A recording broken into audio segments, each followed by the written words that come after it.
in most cases, returns are not going to meet expectations, on current operations. So we have to figure out a way to, be as efficient as possible, open our minds to new options, new ideas, new alternatives. You're listening to Bridge the Gap Season 5, a podcast dedicated to informing, educating, and influencing the future of housing and services for seniors. This season is powered by sponsors AccuShield, Inquire, One Day, LTC REIT, It's Never Too Late, Meridian Capital, Solinity, and the Bridge Group Construction. Welcome to Bridge the Gap Podcast, the senior living podcast with Josh and Lucas. We're continuing our conversations with great thought leaders in the industry. We want to welcome Greg Puklicz to the episode today. Well, thank you. Wonderful to be here. You are the CFO of 12 Oaks, a regional Texas-based operator. This is something that continues to come up in a lot of our conversations. We're coming out of the COVID crisis, so to speak, but there's, to use your words on our pre-talk, there's still a bit of a hangover effect, right? But I'm noticing there is a lot of power in being a regional player, a regional operator. In your discussions here in Houston, has that been a topic of conversation where you see this shuffle of these portfolios that are now shifting to more of a regional play? Yes, absolutely. I think the regional model is absolutely necessary for the long-term health of the industry. And I'm glad to see some of the national investor groups actually start to recognize that. And, we've seen some fallout in the management ranks, particularly, with Eclipse, what's going on there, and a lot of the Ventas and Apollo properties being transitioned away from a national model to a regional model. I remember seeing something on LinkedIn a few months ago about a national operator setting up a regional arm. Okay. Right. And I thought, wait, what does that mean? Right. And I thought, well, that's clever marketing. Yeah. But I don't know that it's really regional management. So to me, to 12 Oaks, regional management is being in your communities, being members of your community, living, working, playing in your communities. And, for 12 Oaks, we like to deploy our regional high-touch model. So, for example, we're looking at being involved in a new portfolio that increases our presence in Oklahoma City. And we have properties in Oklahoma now, and Colorado property may be in the mix as well. And so one of the things we're going to do is we're going to put a regional vice president in Oklahoma City. It's important to us that our regional vice presidents, are resident in the communities, understand the communities, are not overburdened with 10, 12 communities. 4 to 5 is ideal. So they can spend time at the communities. They can sleep in their own bed at night. They aren't spending half their day in airports or on the road. Right. And, that makes for a more meaningful role and understanding of the needs of the community. And I think it makes for, happier, better employees, right? That they can connect to their communities, the leadership and staff in the communities and the residents in the community. So you may have talked about it there just a little bit as you were touching on some of your regional vice president roles and your growth, but you guys have been very successful for many years. Talk to us about the values that have guided you to that success that you think that is going to help forge the way forward through all the difficulties that our industry is facing ahead.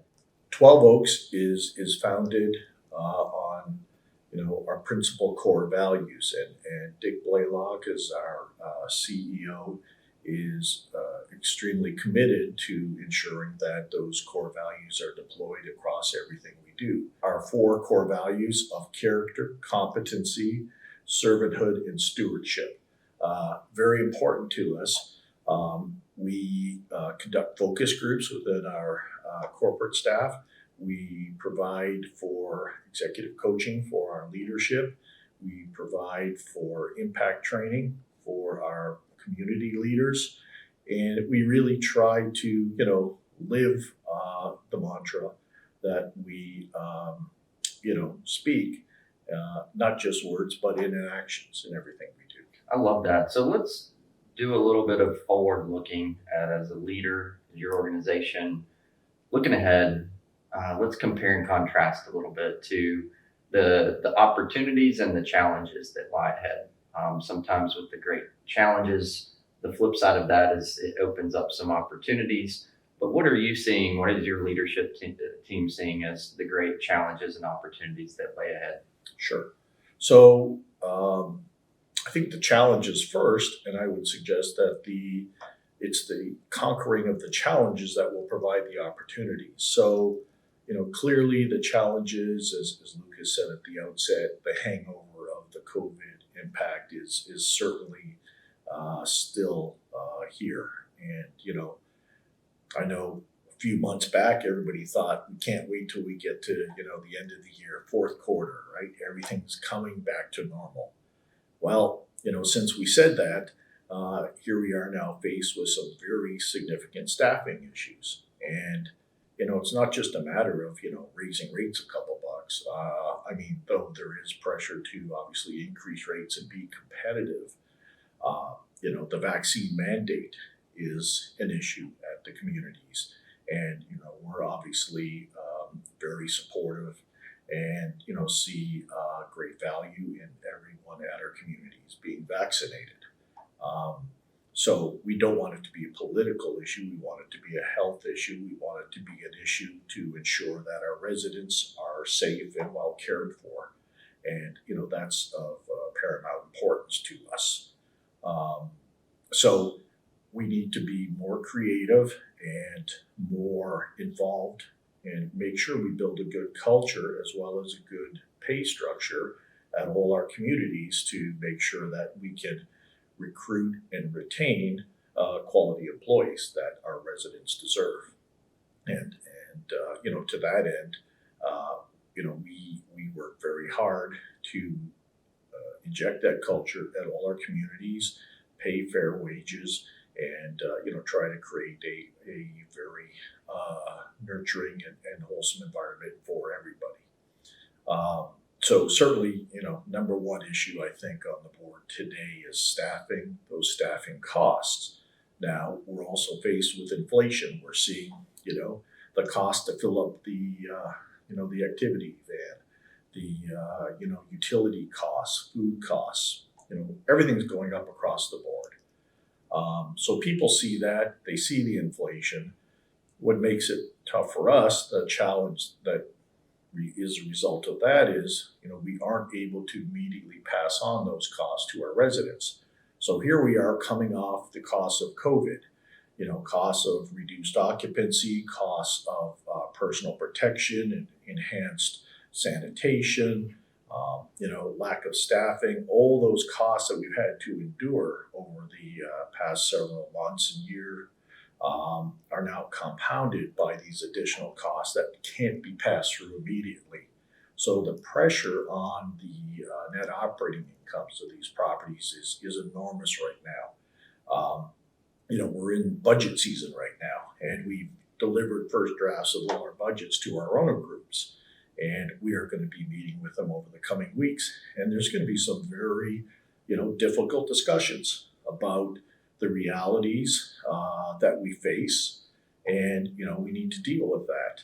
And, we can, try to lay out a plan to, regain the health of the financial health of the communities. But, with the immediate cost increases we're faced with, the lag effect of rent increases and concession-based selling still in play, and the lack of occupancy in certain submarkets, 22 is still going to be a difficult year for the industry. So we are certainly not in the clear. There's a lot of headwinds in front of us. So those are the challenges. So the opportunities, Josh, to come from that are, as an operator, making sure that we are, looking at every opportunity to be cost efficient, to make sure we're building culture at our properties, that we are providing the best possible care for our residents and, building the reputation of the community amongst, the community at large and the residents that are there. And, that in the long run will certainly pay off in spades as, we're able to build census and stabilize these communities. We're very fortunate that our owner groups are very supportive of these initiatives. When CapEx improvements are needed, the properties need upgrades. They're supportive of that. And that's important too, that, the residents see that they're getting value in the communities, that we're reinvesting back in the communities. So the opportunities are to have efficient operations, provide financial returns for our owners, and then also for us, 12 Oaks as a company, to grow our portfolio, right? And it's our plan to, grow as a regional operator and, become best in class operator in Texas and Oklahoma. Well, that's a lot of great information. One of the things I've talked a little bit about with Lucas, I'd love to know your thoughts as well. On the part where you're talking about meeting with these ownership groups, I think everybody's in that time of year, that season, and there's going to be, like you said, a lot of tough conversations, right? Because maybe that budget isn't what anybody really was hoping it was going to be, but it's realistic in most cases. Do you think there's going to be, for lack of a better term, over this next year, in the coming years, sort of a reset on expectations from the capital markets, the ownership groups, all the way down through the operators in the communities, where there's a little bit of a reset on margins and what they expect? Because in the past, it seems like as costs go up, we immediately just try to go back and raise rates. But I think we're kind of compounding situation now to where there's only so much you can raise rates. So I feel like now we're kind of at this pressure cooker point where almost our expectations from ownership down to operators have to be realigned. Do you have any thoughts on that? Mm-hmm. Sure. So the answer, I think, is yes. There has to be a realignment of expectations. The pro formas from 2-3 years ago, we've had to kind of tear those up and start over again. A lot of investor groups have deployed, significant capital investment in these communities. So we need to figure out a better way to earn them the best possible return. Returns aren't going to be, in most cases, returns are not going to meet expectations, on current operations. So we have to figure out a way to, be as efficient as possible, try out creative new ideas, be it in activities, delivery of sales and marketing, food service, try just kind of open our minds to new options, new ideas, new alternatives. And, the kind of, old steadfast model of senior housing where, it's chicken fried steak on Tuesday and bingo on Wednesday night, those days are long gone. And we have to be an innovative and thoughtful management group to provide the best possible service and business plan for each of our communities. So forward looking for you guys, and maybe even just industry as a whole, is it going to be more of a new development? Is it going to be a repositioning of legacy properties? What do you guys have your eye on, or is it both? So for us, first and foremost is, working with our current client base to, make sure that their properties are properly positioned in their markets. And, where CapEx is needed, that's being provided. Where, rent structures need to be reevaluated, that we do that. Where our operating costs, our staffing are the most efficient models that we can possibly put in place. So that is job one. Next up for us is, expanding our portfolio. And we've got a very talented corporate staff. We've kept the entire team together throughout the pandemic. We've actually added to the staff in corporate. And, we've got some new initiatives through our solutions group where we're adding staff to provide an expanded level of service, be it in facilities management, helping on the CapEx programs, some of the compliance and care components that need to be addressed. So obviously sales and marketing, being as creative as possible as we can in those areas. So all those things combined, I feel like over the course of the pandemic, though our portfolio hasn't grown, we've kind of been, sharpening our tools and, getting ready for the next phase of our growth. And, expanding our staff, our capabilities, implementation of Yardi Senior IQ, better data reporting, across the board. We've kind of been, making 12 Oaks ready for the next phase of growth. So that next phase of growth, Josh, I think is going to come initially more from value add opportunities. What we're seeing in the market are distressed properties in need of a new plan, a new vision, and we want to be the catalyst for that with our investment groups to take a look at this property or this portfolio and say, hey, these are fundamentally okay properties, right? They're in good markets, right? With a new business plan, a new approach, a new vision, we can take these properties from where they are and elevate them to be communities that the owners and residents and managers can be proud of, and those possibilities are real as some of these properties trade and get recapitalized. So I see a real focus there. I think a lot of the core assets, A assets, there's still quite a divergence between bid and ask pricing. The gap is wide. That's certainly one takeaway from Nick. So I think the focus for us is definitely going to be on the value add side, and that's repurposing a lot of properties that might be a little tired that we can come into and turn into real communities. Yeah. So Lucas, segue, that's in your wheelhouse. What you guys, I guess that's why you guys have had so much success working together. Yeah. Texas is a great marketplace for those types of repositioning. It kind of ties back into that regional play, right? As some of these either mom and pop or family owned smaller portfolios start to retrade, and then you also have the REITs and the private equity groups that have large portfolios, and they're starting to make that shift, as you said earlier.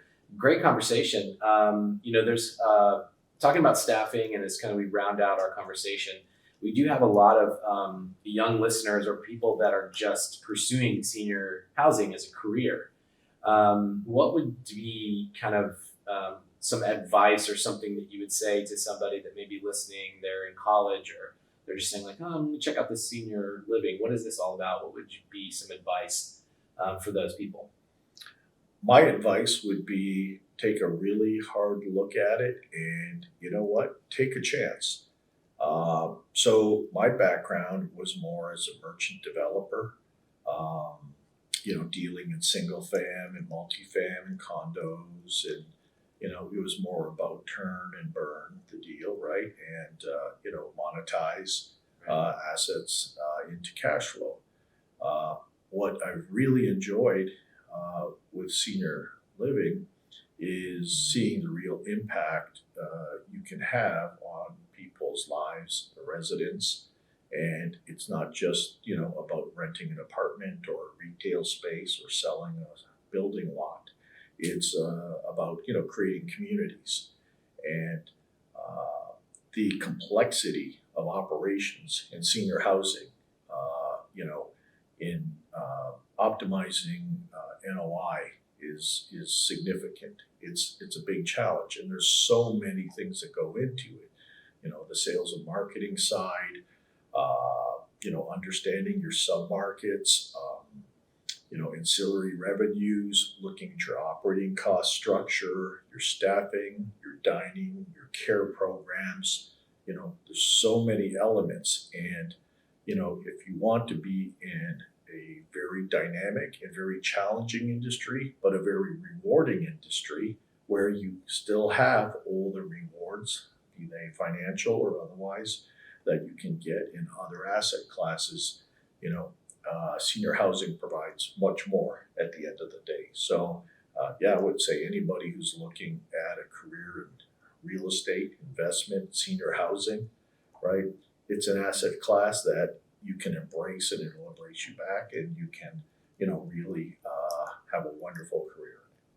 And the great people in this industry is what has attracted me and kept me being the senior living fan. I'm a big fan of senior housing and the people that are working in these communities and helping these communities thrive and making them true communities. Greg, we thank you so much for spending time with us today. My pleasure. Thank you. Absolutely. Everybody can go to btgvoice.com. You can download this episode, check out the transcript, connect with us on our social media sites, and send us a message. And thanks for everybody listening to another great episode of Bridge the Gap. Thanks for listening to Bridge the Gap podcast with Josh and Lucas. Connect with the BTG Network team and use your voice to influence the industry by connecting with us at btgvoice.com.